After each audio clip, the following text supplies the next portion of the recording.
Allahumma barik lana fi Rajab wa Sya'bana wa balighna Ramadana wa hasil maqasidana.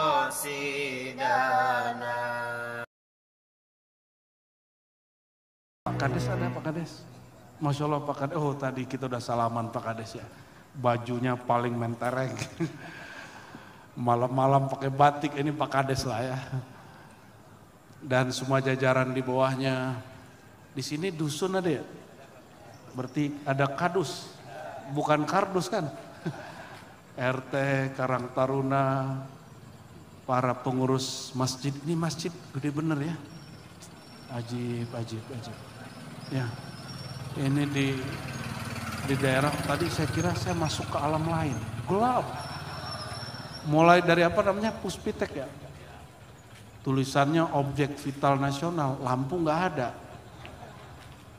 Kita kira kita udah masuk ke negeri bunian, ternyata masih ada kehidupan. Pas lihat masjid, alhamdulillah alamnya masih sama. Karena kata guru kita dulu kalau masuk ke alam lain jangan mau minum makan. Tapi tadi sudah banyak minum di sono. Karena khawatir kalau masuk alam sono makan minum gak bisa balik katanya. Aman ya? Masya Allah. Satu malam Sayyidina Muhammad sallallahu alaihi wasallam tidur-tiduran, bukan tidur. Para nabi itu matanya tidur, kolbunya jaga. Perutnya kayak lapar, tapi batinnya kenyang. Di malam itu malaikat ngintip beliau, beliau pun ngintip malaikat. Berapa malaikat yang ngintip? Ada 3 malaikat bersayap-sayapnya sangat besar sekali. Satu Sayyidina Jibril atau Jibril, ada Sayyidina Mikail, ada Sayyidina Israfil. Berapa malaikat? Ini dari hadis ya, hadis Sahih Bukhari dan lainnya. Lalu si malaikat bertanya, malaikat Mikail nanya, orang yang mau kita culik ya kira-kira gitu ya, yang mau kita bawa jalan-jalan yang mana nih? Yang ono yang matanya lagi tidur. Sayyidina Jibril itu diberi kelebihan oleh Allah melihat orang yang matanya tidur, kolbunya bangun. Kata Jibril, no orangnya.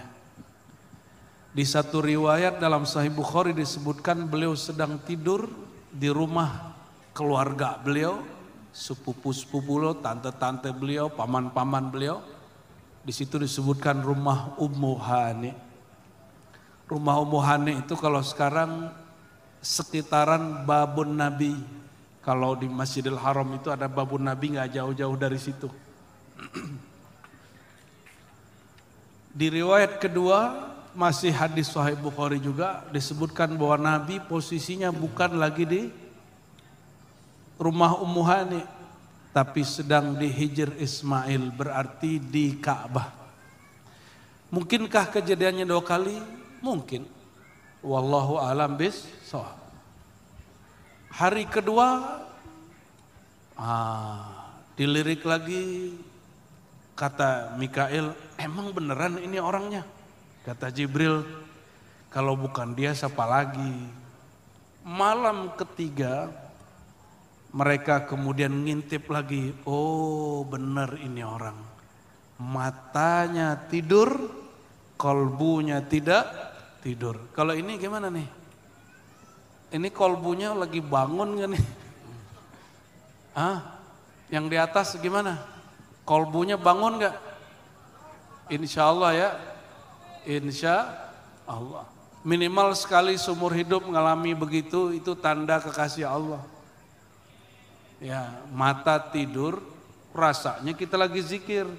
Zikir Allah, ya Allah, Allah. Terus orang ngeliat kita ngorok, padahal kita nggak ngorok. Nah, orang ngeliat kita tidur, padahal kita lagi dengerin kiai ngaji, kiai mensyarah, mengurai kajian. Kalau pernah mengalami sekali itu berarti dapat percikan nur Nabi Muhammad sallallahu alaihi wasallam. Semoga nih yang duduk di panggung pernah mengalami itu ya. Amin. Makanya sebelum tidur jangan main handphone dulu. Sebelum tidur kolbunya dibersihkan, istighfar, zikir, baca doa, tidur. Jangan buka handphone. Kalau buka handphone nanti tidurnya nonton YouTube atau YouTube nonton kita. Ya, udah pernah ditonton YouTube belum? Sering ya? Ini wajah-wajah pernah ditonton YouTube semua ini ya. Syukur-syukur pengajian yang ditonton sebelum, kalau ada iklan lewat buka aurat, hati kita langsung gelap. Apalagi ada muncul kajian-kajian yang isinya adu domba. Kiai sama kiai, Habib sama Habib, Syekh dengan Syekh, Abah dengan Abah, Abuya dengan Abuya. Itu masuk ke hati, kotor langsung hatinya. Ini kalau buka YouTube isinya apa hari ini pengajian? Orang pakai sorban, pakai kopiah, isinya jelek-jelekin satu nasab, jelekin mursyid lain, kiai lain. Baca kitab tapi ngata-ngatain orang tolol. Baca kitab tapi nyesat-nyesatin orang lain. Itu karena tidurnya gak bener. Dimulai dari tidur. Jadi kalau ingin jadi kekasih Allah, benerin adab tidurnya.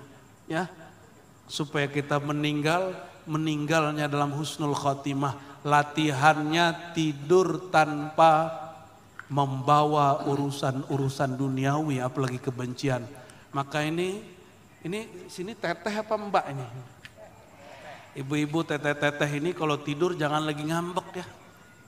Lagi ngambek sama suami, sama temen, sama jangan. Orang tidur lagi bawa kebencian, itu kolbunya penuh dengan kotoran. Bangun-bangun pasti gelisah, capek badan. Pernah begitu nggak? Lagi kesel tidur, bangun-bangun pegel-pegel badannya, bener nggak? Pasti begitu. Apalagi Pak Kades ngurusin orang-orang begini. Kita lihat tuh, masya Allah udah kelelahan nih, giginya udah rontok nih Pak Kades nih. Allahumma sholli ala Muhammad. Semoga beliau sehat-sehat. Beliau datang ke majelis kita seneng ya. Kadang ada juga Kades belagu. Kita datang jauh dari Jakarta, dia bilang sekdes aja yang ngisi, gaya bener ya. Baru Kades sudah belagu, tapi ini alhamdulillah ya, datang beliau alhamdulillah. Semoga diangkat derajatnya Pak Kades. Semua kadus-kadus, jangan karena kardus. Hari ketiga, malam ketiga, diangkatlah tubuh Sayyidina Muhammad SAW oleh 3 malaikat ini. Ini yang angkat bukan jin ya, bukan kuntilanak, bukan genderuwo, bukan tuyul. Siapa yang angkat? Panglima jenderal-jenderal malaikat di langit. Diangkat, dibawa kemana? Ke depan Ka'bah. Lalu karena malaikat ini cahaya, dia bedahlah dada Sayyidina Muhammad sallallahu alaihi wasallam. Dulu dada beliau pernah dibedah waktu beliau sedang main-main seumuran kalian bocil-bocil ini. Ya, ini udah pernah ngelihat makhluk lain belum? Belum. Yang depan kalian makhluknya sama nggak? Ono sama nggak? Sama ya. Oh udah. Yang di atas gimana? Ada makhluk nggak di atas itu? Ada nyamuk. Sayyidina Muhammad SAW pernah waktu kecil-kecil main-main di perbukitan Bani Sa'ad di pinggir Makkah. Tiba-tiba 3 atau 2 malaikat nih turun ngambil. Dan itu turun langsung dari langit putih-putih. Dia lagi main sama saudara susunya, putra dari Sayyidah Halimah Sa'diyah. Masih ingat Halimah Sa'diyah? Ibu susu baginda Nabi Muhammad sallallahu alaihi wasallam. Itu putranya bisa lihat malaikat. Masih kecil diizinkan Allah lihat malaikat. Siapa yang lihat malaikat? Anak daripada Sayyidah Halimah. Maka dia sudah wali sejak kecil. Karena diizinkan melihat Sayyidina Jibril, Mikail dan Israfil. Sayyidina Muhammad SAW inilah di bedah dadanya untuk kesekian kalinya. Langsung. Kalau para wali Allah biasanya di bedah dadanya lewat mimpi. Atau lewat lagi zikir, pengalaman zikir. Saya dengar di sini zikirnya ba'da sholat masih zikir thariqah ya. Thariqah apa di sini?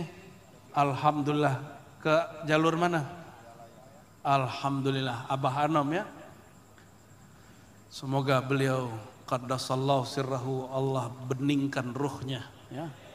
Pencintanya diberi limpahan nur dari Rasulullah sallallahu alaihi wasallam. Amin.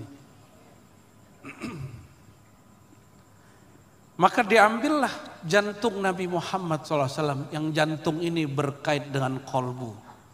Pas dibuka ternyata selevel Nabi, di kolbunya ada 2 titik hitam.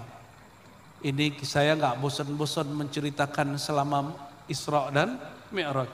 Cuma karena tadi bocil-bocil ini request cerita, kita ceritain yang lengkap lagi. Ya, diulang lagi. Coba kalau jantungnya Pak Kades dibuka nih. Itu hitamnya berapa Pak Kades? Pak Ketua MUI mana Pak Ketua MUI? Itu kalau dibuka kira-kira hitamnya berapa Pak Ketua? Jadi Kiai aja bilang kolbunya gelap banyak. Apalagi Pak Kades. Ya enggak? Kalau situ gimana? Lebih-lebih lagi ya? Tahu enggak? Ini bocoran, ini rahasia kita. Pak Ketua MUI nggak usah tahu. Setannya ulama lebih banyak dari setannya orang biasa. Lebih banyak dari Pak Kades. Tenang Pak Kades. Setannya beliau ini lebih banyak dari orang biasa. Makanya diujinya dan was-wasnya lebih kuat daripada was-was yang masuk ke Pak Kades. Yang masuk kepada Bapak Ibu ini. Kenapa? Ulama. Nanti dibisikin ente lo punya ilmu. Ente lo banyak zikir. Maka Syekh Abdul Qadir Jilani berkalam, Allah mengilhamkan satu kalimat ke dalam kolbuku. Nah, dengerin ini bagi yang suka zikir dan sudah pernah dan banyak bermaksiat. Suka taat tapi juga maksiat, gak usah khawatir. Apa kata beliau? Ana qaribun, ini kata Allah dalam ilhamnya. Aku dekat ila ahlil ma'asi ba'da faraghi isyanihim. Aku pasti memunculkan rasa dekat kepada orang yang ahli maksiat, yang penting mereka hentikan maksiatnya. Itu sebabnya kalau habis maksiat orang pada nyesel, benar nggak? Habis maksiat semua orang nyesel. Merasa hina dina di hadapan Allah SWT. Bahkan nggak berani jumpa orang. Merasa hina. Kata Allah, aku dekat sama orang yang merasa hina. Tapi hati-hati ahli zikir, ahli thariqah, para kiai, jamaah yang sudah belajar zikir. Hati-hati yang suka zikir. Kata Allah Ta'ala dalam qalbu Syekh Abdul Qadir Jilani qaddasallahu sirrahu, ana ba'idun an ahli ta'ah ba'da faraghi ta'atihim. Aku akan menghilangkan rasa dekat. Justru yang muncul jauh, terhijab lebih tebal kepada orang yang merasa taat tapi taatnya udahan. Contoh gini, datang ke Pak Kiai nih jamaah bilang, Pak Kiai, saya ini pengen tenang. Kata Kiai, zikir yang banyak. Apa kata jamaah? Saya sudah zikir Pak Kiai. Ada yang ngomong gitu gak? Saya sudah zikir Pak Kiai, kok hidup saya begini-gini aja. Ada yang ngomong gitu? Itu Allahnya menjauh. Kenapa? Karena kita merasa sudah berzikir.